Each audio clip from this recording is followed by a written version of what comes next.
Halo guys, welcome back to Rookie Trader Channel. Di sini kalian akan mendapatkan info-info yang berdampak ke market kripto seperti news dan makroekonomi. Kita juga akan charting BTC dan altcoin lainnya untuk melihat potensi pergerakan market berikutnya. Langsung aja kita mulai. Halo semuanya, selamat datang kembali di Market Update hari Kamis 20 November 2025. Sebelum kita masuk ke pembahasan, mau info kalau kita akan ngadain live streaming ketika ada video update harian seperti ini yang like-nya mencapai 100. Supaya gue tahu antusias teman-teman dan gue juga jadi semakin semangat ke depannya ya.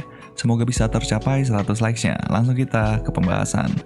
Hari ini kita ada dua berita nih yang saling bertentangan. The Fed mengukuhkan sikap hawkish-nya, tetapi Nvidia membuktikan kekuatan AI boom yang semakin besar.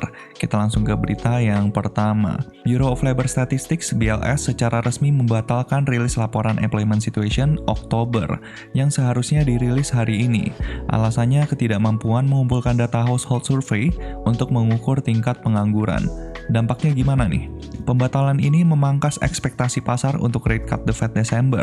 Tanpa data pekerjaan yang kuat, para pejabat The Fed, terutama yang hawkish, akan merasa tidak punya alasan untuk melonggarkan kebijakan. Jadwal barunya, data NFP akan digabungkan ke dalam laporan November, yang baru akan dirilis pada 16 Desember. Laporan JOLTS Oktober diundur juga ke tanggal 9 Desember. Jadi kesimpulannya gimana nih? Pasar akan berada dalam kebingungan yang lebih lama dari yang diperkirakan. Para trader kehilangan titik data terpentingnya. Ini bisa memperkuat sentimen risk-off jangka pendek. Terus kita langsung lanjut ke berita yang kedua. Tadi subuh ada Fed Minutes nih. Di FOMC Minutes Oktober ini menunjukkan bahwa banyak peserta menilai tepat untuk mempertahankan suku bunga tidak berubah hingga akhir tahun 2025.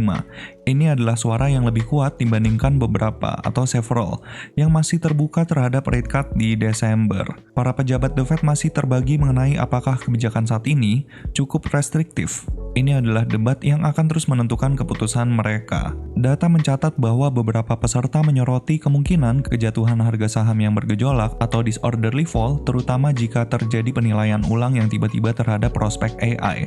Jadi kesimpulannya Nick Timiraos benar. Desember akan menjadi pertarungan sengit. Namun saat ini sentimen di The Fed cenderung menolak rate cut atau seenggaknya tidak terlalu terburu-buru mengambil keputusan, terutama karena mereka kehilangan data pekerjaan yang bisa membenarkan pelonggaran. Terus kita langsung lanjut ke berita yang ketiga. Nvidia baru saja mengumumkan proyeksi pendapatan kuartal keempat fiskal terbesar 60 miliar US dollar, jauh melampaui ekspektasi analis yaitu 62 miliar US dollar. Saham Nvidia melompat 4% dalam after hours trading. CEO Jensen Huang menyatakan semua GPU cloud mereka sold out dan perusahaan memiliki visibilitas pendapatan 500 miliar dari platform Blackwell dan Rubin. Meskipun demikian, pesanan besar untuk chip H2O AI khusus China tidak terwujud karena isu geopolitik dan kompetisi lokal.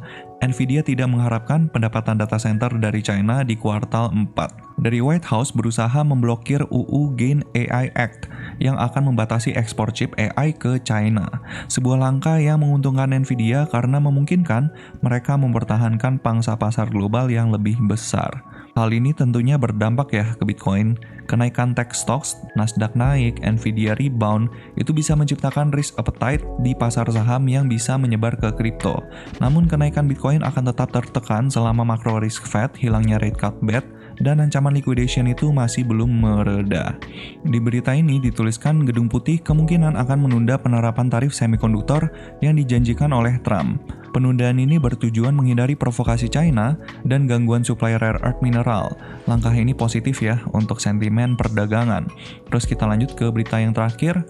Ada sinyal nih bahwa Presiden Trump secara diam-diam menyetujui rencana perdamaian antara Rusia dan Ukraina. Pejabat di US melihat kerangka kerja perdamaian bisa disepakati akhir November. Kedamaian geopolitik selalu menjadi katalis bullish ya untuk aset beresiko. Jadi kesimpulannya gimana nih? Pembatalan NFP hari ini, NFP yang di bulan Oktober, itu bisa berarti pasar itu kehilangan katalis pembalik arah tercepat. Sentimen hawkish di The Fed kini di atas angin, Bitcoin mungkin akan tertekan kembali dan rentan kembali ke angka 90 ribuan. Fokus kita kini bergeser ke sinyal dovish dari data jobless claims dan potensi resolusi geopolitik yang dapat membawa sentimen risk on dari belakang. Terus kita langsung lihat aja ke economic calendar ya, karena kan kita tahu datanya NFP di bulan Oktober itu nggak jadi rilis hari ini. Nah, apakah hari ini NFP tetap keluar nih? Nah, ternyata di tanggal 20 November, ini bakalan tetap keluar data employment-nya US nih. Dari mulai initial jobless claims, ini jam 8.30 malam, terus ada NFP jam 8.30 malam loh bang. Katanya tadi di cancel. Nah, yang keluar ini kemungkinan besar ini data NFP-nya di bulan September ya. Jadi yang di-cancel itu bulan Oktober, tapi tetap yang bulan September itu akan keluar. Mungkin seperti itu karena di investing.com ini masih ada jadwal rilisnya. Nah, tetap jadwal rilisnya itu di jam 8.30 malam ya. Dengan forecast-nya itu 55K. Kalau misalnya ada kenaikan seperti ini lumayan bagus untuk market. Artinya US itu nggak menuju ke resesi. Tapi bisa dibilang angkanya ini masih dalam pelemahan, karena angka normalnya itu 140K sampai 170K. Kayak gitu ya untuk NFP. Terus yang paling penting lagi yang akan keluar itu data unemployment rate-nya US nih. Kalau di forecast ini datanya itu nggak ada perubahan ya, dari previousnya 4,3%, terus habis itu forecast-nya 4,3%. So kalau misalnya datanya keluar segini, it's good, tapi kalau misalnya ada shocking ke market, itu bisa menimbulkan volatilitas yang nggak terduga ya ke market. So be careful, jangan trading mendekati jam rawan ini. Ini jam rawannya di jam 8.30 malam, stay away from market, kita lihat datanya seperti apa, jangan berjudi pada saat data rawan seperti ini akan keluar ya. Karena lebih baik kita menghindari jam rawan ini karena volatilitasnya itu bisa nggak sesuai sama harapan kita. Kayak gitu ya. Terus kita langsung lanjut ke FedWatch Tool. Kita pengen lihat update FedWatch Tool seperti apa. Nah, setelah FOMC meeting minutes yang kemarin hawkish, probabilitas The Fed untuk menahan suku bunga langsung naik drastis ya. Yang tadinya itu masih 50-50, itu langsung naik jadi 67,2%. Ini sangat wajar karena mengingat NFP itu dibatalkan ya. Yang bulan Oktober itu nanti dirilisnya di bulan Desember, jadi kita lihat aja nanti ketika bulan Desember itu datanya rilis. Cuman, karena baru bulan Desember nanti datanya rilis, ini bakalan sangat volatile sih. Karena datanya itu baru akan keluar ketika The Fed itu baru akan memutuskan apakah akan menahan suku bunga atau akan memangkas suku bunga. So, FedWatch Tool ini nggak akan terlalu relevan lagi. Untuk beberapa hari ke depan, kita akan menunggu data NFP-nya US di bulan Oktober, yang nanti akan dirilis di Desember. Kayak gitu ya. Jadi, penurunan kemarin itu disebabkan oleh ini. Jadi, para trader itu udah mulai pesimis atas keputusannya The Fed. Kemungkinan besar The Fed akan menahan suku bunga di bulan Desember. Tapi balik lagi, ini sangat volatile, The Fed bisa berubah dalam waktu sekejap gitu. Tergantung datanya NFP seperti apa, dan tergantung juga data inflasi nanti seperti apa. So, kita tunggu aja nanti datanya seperti apa. Kita sekarang bahas ke far side. Kemarin, tanggal 18 November, ini BlackRock gila banget ya. Dia melakukan outflow sebesar 523,2 juta dolar dan mengakibatkan tanggal 18 November itu Bitcoin mengalami outflow ETF-nya itu sebesar 372,8 juta dolar. Ini bisa dibilang BlackRock panic selling ya. Jadi sama kayak pembahasan kita yang lalu-lalu, pelaku ETF itu sama aja guys sama kita. Pelaku ETF itu ya klien-kliennya ini, klien-kliennya BlackRock, Fidelity, Bitwise, dan lain-lain gitu. Jadi sama aja, sama-sama punya psikologi, sama-sama psikologinya bisa terganggu dengan pergerakannya Bitcoin sekarang. So, panic selling is normal gitu buat pelaku ETF. Jadi balik lagi, secara sentimen, ETF flow itu masih belum bisa memberikan sentimen yang positif nih buat market. Plus di tanggal 19 November, ini datanya walaupun inflow, tapi inflow-nya kecil banget nih, cuman 14,8 juta dolar, ini masih excluding BlackRock. Jadi nanti kita lihat aja datanya seperti apa. Sekarang kita lanjut ke Ethereum dulu. Nah, di sini tanggal 18 November, BlackRock juga melakukan outflow ya. Outflow sebesar 165,1 juta dolar, dengan total outflow-nya di tanggal 18 November itu jadi 74,2 juta dolar untuk ETF flow-nya Ethereum. Dan di tanggal 19 November 2025, ini juga outflow sebesar 12,8 juta dolar, ini masih excluding BlackRock. Jadi kesimpulannya ya, untuk ETF flow, seperti yang kita bahas dulu, pelaku ETF itu sama seperti retail kebanyakan, cuman bedanya duitnya itu lebih banyak gitu. Jadi sama-sama punya psikologi, sama-sama takut, sama-sama punya extreme fear. Bahkan kemarin gue lihat beberapa analisanya itu ketika ETF flow-nya itu justru positif segede-gedenya, positifnya waktu itu sampai 1,3 miliar dolar. itu posisi Bitcoin-nya ada di angka 125.000. Jadi kayak ketika Bitcoin-nya itu pump hard, jadi benar-benar ngepump ngepam-ngepamnya sampai bikin all time high, di hari yang sama ETF itu inflow sebesar 1,3 miliar. Jadi bisa dibilang pelaku ETF itu sama-sama FOMO, sama-sama takut ketinggalan Bitcoin ngepump, tapi pada saat yang sama, ketika Bitcoin itu turun sampai ke level $90.000, pelaku ETF malah outflow ya. Outflow-nya gede banget nih dari beberapa minggu terakhir. Jadi kayak, menarik. Klien-klien ETF yang memiliki uang yang sebesar itu juga kena mental gitu. Karena sentimen di Bitcoin itu sangat buruk. Jadi ini kayak bisa jadi indikator Bitcoin itu bottoming atau lagi menuju ke topnya gitu. Kalau misalnya pelaku ETF itu lagi beli banyak, itu perlu hati-hati, mungkin aja itu bisa mengindikasikan top. Dan sama halnya sama sekarang. Kalau misalnya pelaku ETF-nya lagi outflow gede-gedean, mungkin sekarang waktu yang bagus untuk akumulasi, nggak tahu ya, nanti kita lihat aja dari price action-nya. Sekarang kita bahas ke price action, kita bahas dulu dari XAU ya, karena ada yang request. Bang, tolong bahas emas bang. Kita bahas emas sekarang ya. Terakhir kita bahas emas itu ketika harganya itu masih konsolidasi di sini nih.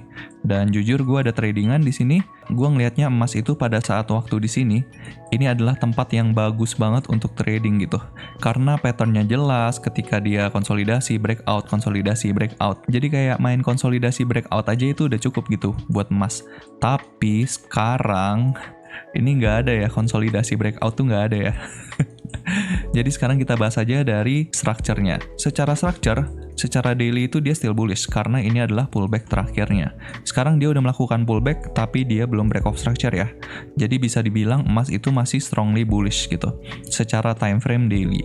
Karena ini adalah pullback terakhirnya dan gue ngelihatnya very unlikely dia bakalan sampai ke demand daily ini gitu. Ini gue penasaran sama weekly-nya, coba kita lihat. Oke, secara weekly ini kelihatannya kayak cuman konsolidasi doang ya. Tapi ini bisa kita consider sebagai pullback. Jadi bisa dibilang emas masih strongly bullish di time frame besarnya. Kita nggak ngelihat pergerakan yang seperti ini nih. Karena pas lagi 2020, emas itu benar-benar frustrating banget ya. Kalau misalnya kalian ada trading di emas ini, frustrating banget ya. Kayak performanya itu sangat jauh di bawah Bitcoin gitu. Kalau misalnya sekarang ya jelas ya, emas itu jauh lebih kencang naiknya. Sekarang kita bahas ke lower time frame-nya. Secara lower time frame, 4 hour-nya baru aja bearish di sini, tapi di internalnya dia udah back to bullish lagi di sini. Jadi bisa dibilang kemungkinan besar emas bakalan konsolidasi lagi, karena ya wajar juga ya, karena emas baru pumping hard, terus dia juga habis bikin all time high baru. Jadi menurut gua sangat wajar kalau misalnya dia mau konsolidasi dulu. Ini adalah level krusial berikutnya, karena ini adalah demand 4 hour-nya setelah dia MSS di internalnya. Jadi bisa dibilang secara 4 hour, dia itu bullish di internalnya, tapi secara eksternalnya dia bearish. Karena di sini, dia udah menciptakan lower low ketika dia breakdown dari demand ini. Kayak gitu ya. Kayak gitu untuk 4 hour-nya, sekarang kita bahas ke 1 hour-nya. Secara 1 hour, dia bearish, karena di sini adalah last MSS-nya. Dan untuk last supply-nya, itu masih jauh ya. Last supply-nya itu di sini. Kenapa ini last supply-nya? Kenapa nggak di sini, Bang? Karena di sini adalah, betul, ini adalah inside bar, dia baru breakdown dan sekarang baru melakukan pullback. Plus, sekarang dia belum melakukan break off structure. Jadi bisa dibilang dia masih bergerak di dalam swing ini, gitu ya. Kayak gitu, untuk emas, menurut gue jangan terlalu agresif dulu untuk emas, karena emas sangat sensitif dengan berita NFP. Dengan berita NFP yang bisa mempengaruhi kekuatan US dollar, terus juga bisa mempengaruhi keputusan The Fed dalam memangkas suku bunga atau enggak, karena emas itu sangat sensitif dengan keputusan suku bunganya US. Bisa dilihat dari data yang lalu-lalu juga gitu. Jadi untuk emas per sekarang biasnya itu konsolidasi, kemungkinan hari ini mungkin akan ada sweep atas sweep bawah dulu dengan adanya data NFP yang akan keluar nanti malam. So be careful. Kalau misalnya kalian mau trading di emas, pastikan mengerti soal risk management dulu ya. Karena trading di emas itu sangat beda dengan trading di kripto. Pergerakan kecil aja itu bisa loss-nya itu gede. Bisa profit gede, tapi bisa loss-nya itu gede juga. So be careful. Kayak gitu ya untuk emas. So, untuk jangka panjang masih bagus, tapi untuk jangka pendek masih banyak uncertainty-nya.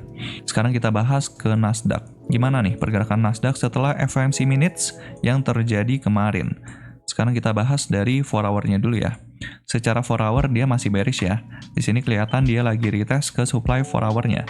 Tinggal kita lihat nih, apakah supply 4 hour-nya itu cukup kuat untuk menahan pergerakan Nasdaq itu kembali bearish. Kalau secara 1 hour di sini kelihatan dia udah MSS to bullish. Ini sebenarnya ada setup ya di 1 hour-nya. Di sini kelihatan dia udah MSS to bearish di sini. Kalau misalnya kalian melihat pergerakan seperti ini adalah pergerakan yang sangat-sangat bagus gitu. Karena dia MSS to bullish, terus habis itu semenjak dia MSS to bullish di 1 hour-nya, mungkin kita bisa pakai yang namanya OTE. Nah, di sini kelihatan ya. Di sini dia mantul di area, betul, di area OTE. Kenapa dia bisa mantul di sini? Kenapa dia bisa MSS di sini? Seperti pembahasan kita yang lalu, dia bisa retest ke demand daily ini gitu. Jadi ini adalah level yang bagus untuk dia bikin higher low-nya gitu.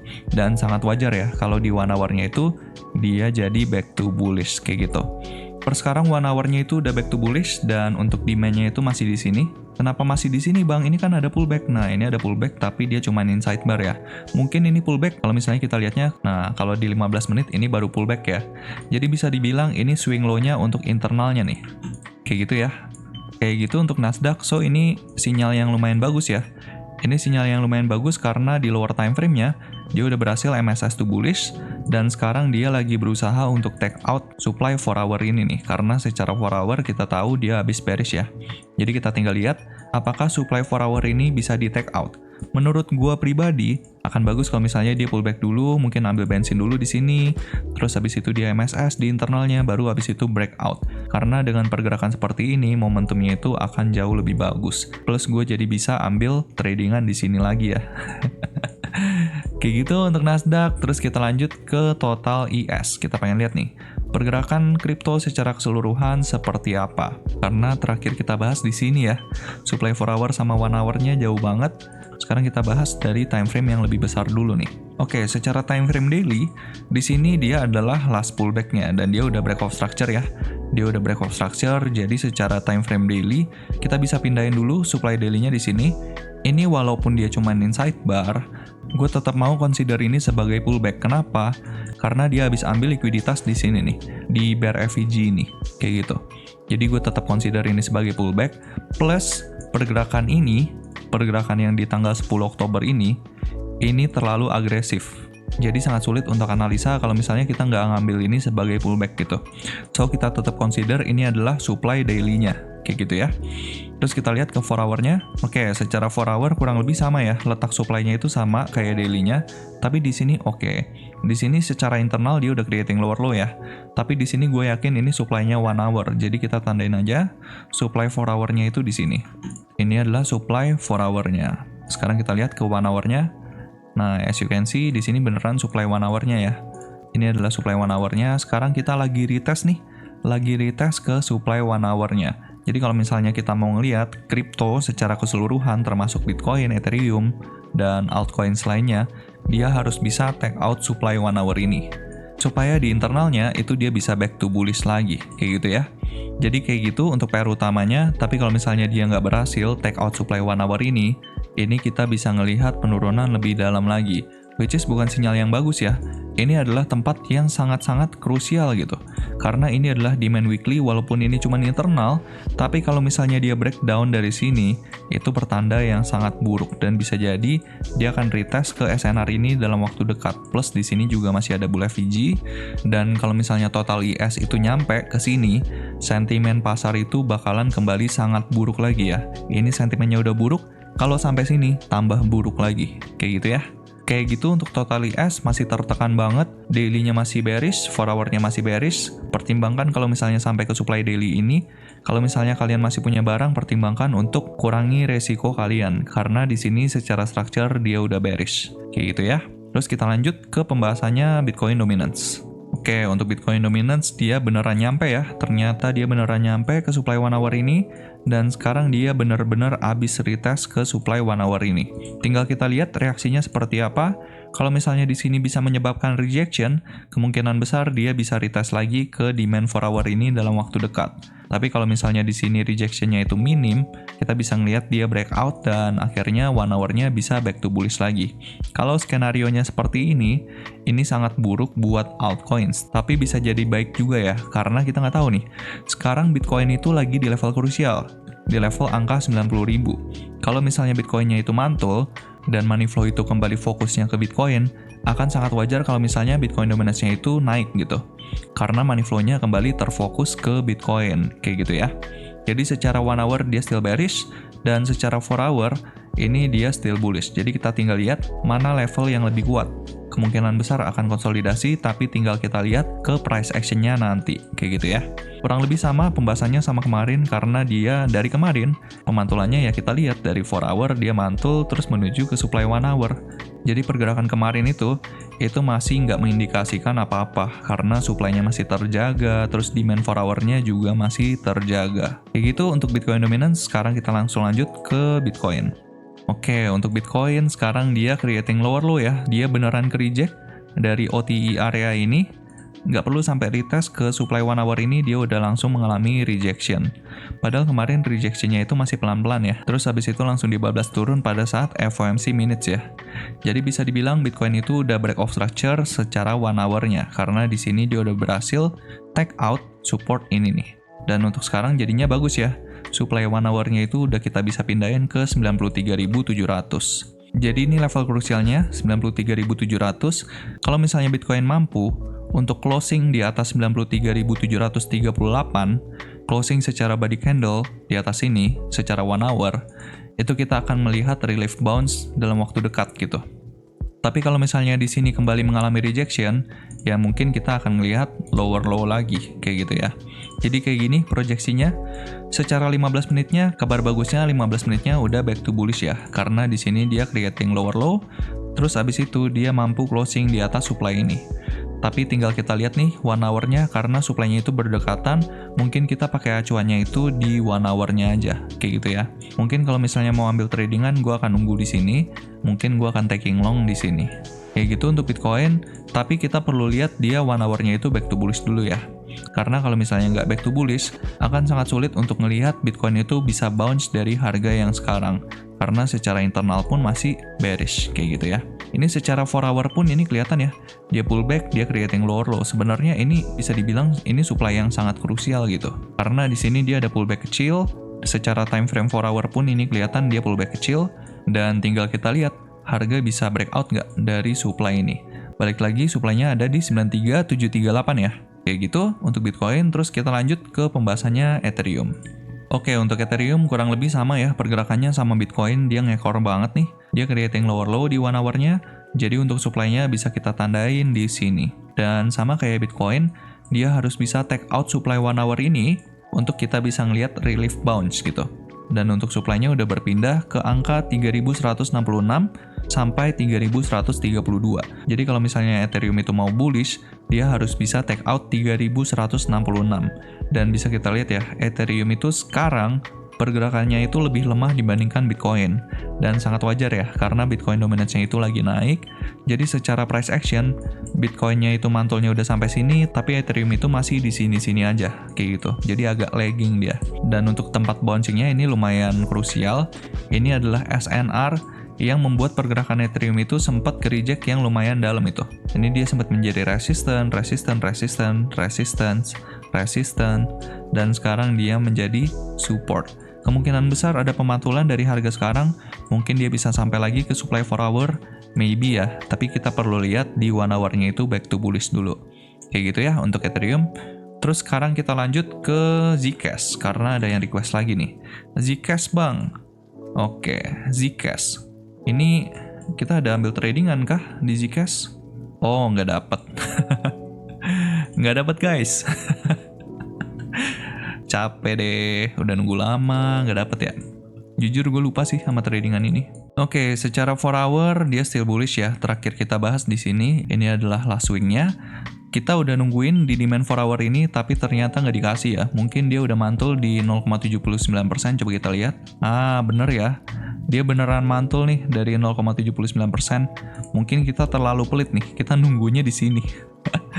terlalu pelit guys, nggak boleh terlalu pelit ternyata. Oke, secara 4 hour dia bullish ya, masih bullish, cuman PR utamanya dia harus bisa take out resistance ini dulu nih. Karena kalau misalnya dia nggak take out resistance ini, berarti Zcash itu masih konsolidasi aja.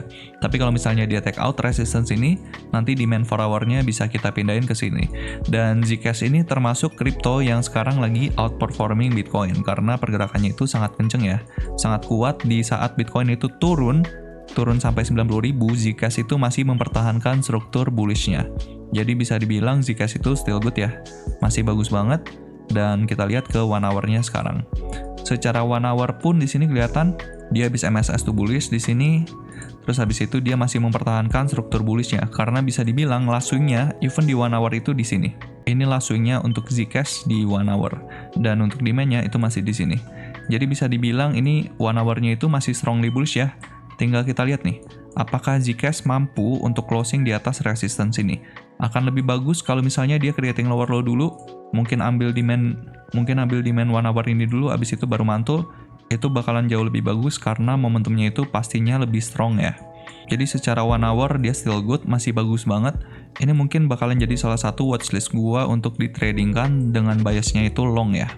Tapi menurut gua akan lebih bagus kalau Bitcoin-nya itu bisa bullish dulu di 1 hour-nya, baru habis itu kita ambil long di Zcash, baru habis itu cari setup gitu. Secara daily buat investasi ini bukan tempat yang bagus untuk melakukan pembelian ya. Karena secara daily kita lihat di sini, ini demand daily terakhir bisa dibilang ini cuman pullback internal doang. Kalau misalnya Zcash dari harga yang sekarang itu nyampe ke demand daily, itu turunnya 63%. Kalau misalnya kalian mau investasi di Zcash, balik lagi gue ingetin ini bukan tempat yang bagus untuk melakukan pembelian. Karena bisa dipastikan orang-orang yang beli di sini itu adalah orang-orang FOMO. Pasti takut ketinggalan, pasti FOMO. Karena kalau misalnya beli di sini, risk manajemennya mau kayak gimana gitu. Apakah dia akan cut loss kalau misalnya turun di bawah demand 4 hour ini? Turun di bawah demand 4 hour ini masih 47% turunnya. Turun di bawah demand daily ini turun 73%. Karena kenaikan di sini itu sangat kenceng gitu. Makanya better tunggu discount price atau better ya di tradingin aja gitu. Karena kalau misalnya di tradingin kita disiplin stop loss, misalnya di 1 hour, misalnya dia kasih harga bagus di sini. Ya kalau misalnya Zcash turun di bawah demand 1 hour ini ya udah cut loss aja gitu. Nggak kayak investasi. Kalau investasi kan bingung tuh. Ada pemikiran-pemikiran yang kayak, aduh kalau misalnya gua cut loss terus habis itu mantulnya 200%, aduh gimana, gue takut ketinggalan. Nah, itu dia tuh yang menyebabkan orang-orang itu nyangkut dari tahun 2022, dari tahun 2018, itu dia yang menyebabkan nyangkut gitu. Karena banyak orang yang berpikiran holders is winners, tapi ternyata holders bisa nyampe turun 90% gitu. Banyak banget altcoins yang pergerakannya kayak gini. Dia pump hard, terus habis itu dump hard, kayak gitu. Jadi be careful ya. Sangat hati-hati dalam mengambil keputusan investasi apapun. Balik lagi, not financial advice, do your own research. Kayak gitu ya untuk Zcash. Jadi menurut gue akan jauh lebih bagus kalau pergerakan ini, momentum ini dimanfaatkan untuk trading aja, nggak untuk investasi. Karena kalau misalnya untuk investasi, ini sangat telat ya. Ini bisa dibilang sangat telat karena pergerakannya dari sini aja naiknya itu udah 1000 berapa persen nih? 1500%. Cenggo persen guys. Jadi jangan mau jadi exit liquidity-nya orang-orang yang beli di Agustus 2025. Jangan mau jadi exit liquidity-nya orang-orang yang beli di 2024. Karena orang-orang yang beli di sini itu masih cuannya tuh 2400%, 2500%. Jadi jangan sampai mau jadi exit liquidity-nya mereka ya. Kayak gitu untuk Zcash. Terus kita langsung lanjut ke Zen, karena ada yang request juga ya. Zen, ini gue paham sih, koin-koin privacy itu lagi dapat money flow ya. Zen ini gue belum pernah analisa ya, jadi bisa dibilang ini masih from scratch, masih benar-benar from zero. Kita akan bahas dari time frame weekly-nya dulu. Secara time frame weekly ini kelihatan ya, ada level krusial di sini. Ini level krusial pertama. Mungkin kalau misalnya Zen nyampe ke area 37, 38 sampai 46,41, mungkin ada rejection dari situ. Terus habis itu di sini ada level krusial lagi. Balik lagi ini time frame weekly ya guys. Karena koin privacy ini bisa dibilang ini udah ada dari 2018 nih. 2018, terus di all time high di 2021. So be careful. Ini koin yang udah cukup lama kayak gitu ya. Di sini kelihatan ada SNR. Nah, sekarang secara structure secara structure di weekly time frame-nya dia bullish ya. Di sini dia bullish, dia mampu mempertahankan struktur bullishnya. Di sini ini demand weekly-nya, resistennya masih jauh banget, resistennya di 46,166. Kalau misalnya Zen balik lagi ke angka $7, 7,3, $6 itu tempat yang bagus untuk melakukan akumulasi, tapi sekarang harganya $15 ya. Jelas ini bukan tempat yang bagus untuk investasi karena ini di time frame weekly, dan kalau misalnya kalian beli di sini, kalian masa mau cut loss di sini nih. Turun 60% terus cut loss. Ini nggak bijak ya, kurang bijak. Terus kita langsung lanjut ke time frame daily-nya. Secara time frame daily ini kelihatan ya, ada candle absurd nih. Dia sweep atas, sweep bawah, terus habis itu balik lagi ke tengah. Ini namanya candle absurd nih. Kalau misalnya dari sini, dari open-nya ke bawah sini, turun 41%. Terus habis itu naik 50%. Ini candle absurd nih. Dalam satu hari dia turun 60%, naik 50%. Kayak ini koin yang bisa dibilang koin micin ya. Berbahaya untuk ditradingkan. Pastinya gua menjauhi koin-koin seperti ini. Karena nggak baik ya. Nggak baik buat kesehatan mental guys. Ini demand daily-nya. Dia still bullish ya. Ini bisa dibilang dia still bullish. Dan struktur terakhirnya yang ini nih. Jadi dia bikin satu swing, terus sekarang dia habis pullback, habis mantul lagi dari demand daily-nya. Sekarang kita lihat ke 4 hour-nya. Secara 4 hour dia udah bearish ya di sini. Dia creating higher high, terus habis itu creating lower low. Tapi habis itu dia bullish lagi nih di sini. Dia bullish lagi, dan sekarang dia habis mantul dari demand 4 hour ini. Jadi bisa dibilang ini mungkin aja dia lagi konsolidasi, mungkin lagi bikin pattern, nggak tahu. Di sini kelihatan ada trend line. Hati-hati kalau misalnya nyampe ke trend line ini, mungkin aja ada rejection dari situ karena bisa dibilang dia konsolidasi aja nih. Karena di time frame 4 hour-nya kelihatan ya. Di sini ada MSS, terus di MSS lagi tuh bullish. Kayak strukturnya itu nggak jelas, trennya itu masih nggak tahu gitu. Tapi secara struktur terakhir, tren terakhirnya itu bullish karena di sini dia udah berhasil MSS tuh bullish kayak gitu ya. Terus kita lihat ke 1 hour-nya. Nah, 1 hour-nya kelihatan lagi nih. Dia habis MSS tuh bearish. Terus sekarang dia mantul di demand 4 hour-nya. Jadi secara structure dia beneran gak jelas ya. Dia beneran gak jelas. Hati-hati di sini ada supply 1 hour. Expecting kalau misalnya dia nyampe ke supply 1 hour ini, mungkin ada rejection. Karena di sini ada trend line plus di sini ada supply 1 hour ini. Kalau misalnya kita mau trading di Zen, mungkin gua akan nunggu sampai 1 hour-nya itu back to bullish lagi. Gitu. Jadi dia pada saat back to bullish, demand 1 hour-nya kan nanti bisa berpindah nih ke sini. Pas lagi di MSS to bullish. Nah mungkin gue akan tunggu di demand 1 hour-nya. Atau mungkin nunggu di area OTI-nya. Kayak gitu ya. Jadi kayak gitu untuk Zen, akan lebih bagus kalau misalnya 1 hour-nya itu back to bullish dulu. Karena nanti akan sejalan nih. Akan sejalan sama 4 hour-nya, terus 1 hour-nya back to bullish, sejalan sama time frame daily-nya, jadi akan lebih bagus gitu. Karena ya balik lagi, internal structures-nya baru MSS to bearish. Yang mendukung dia bullish itu cuma demand 4 hour-nya aja. Walaupun di sini kelihatan ya, dia mulai ada pemantulan nih dari demand 4 hour ini, tapi nggak menutup kemungkinan kalau di supply 1 hour ini ada rejection, kayak gitu ya. Oke, kayak gitu untuk pembahasan hari ini ya. So, that's gonna be the update. Thank you very much for the support untuk YouTube channel ini. Kalau kalian merasa terbantu dengan video ini, let me know di kolom komentar. Saya akan dengan senang hati terus membagikan informasi ke teman-teman sekalian. God bless to you all and see you guys in the next update. Cheers! Bye-bye guys. Dan kalau kalian memiliki request untuk charting altcoin tertentu, atau punya pertanyaan seputar kripto dan market, kalian bisa langsung request di kolom komentar. Thank you sudah menonton video ini sampai akhir. Kalau kalian merasa video ini bermanfaat, kalian bisa like, nyalakan notifikasi, dan pastinya subscribe ke channel ini. See you guys in the next video.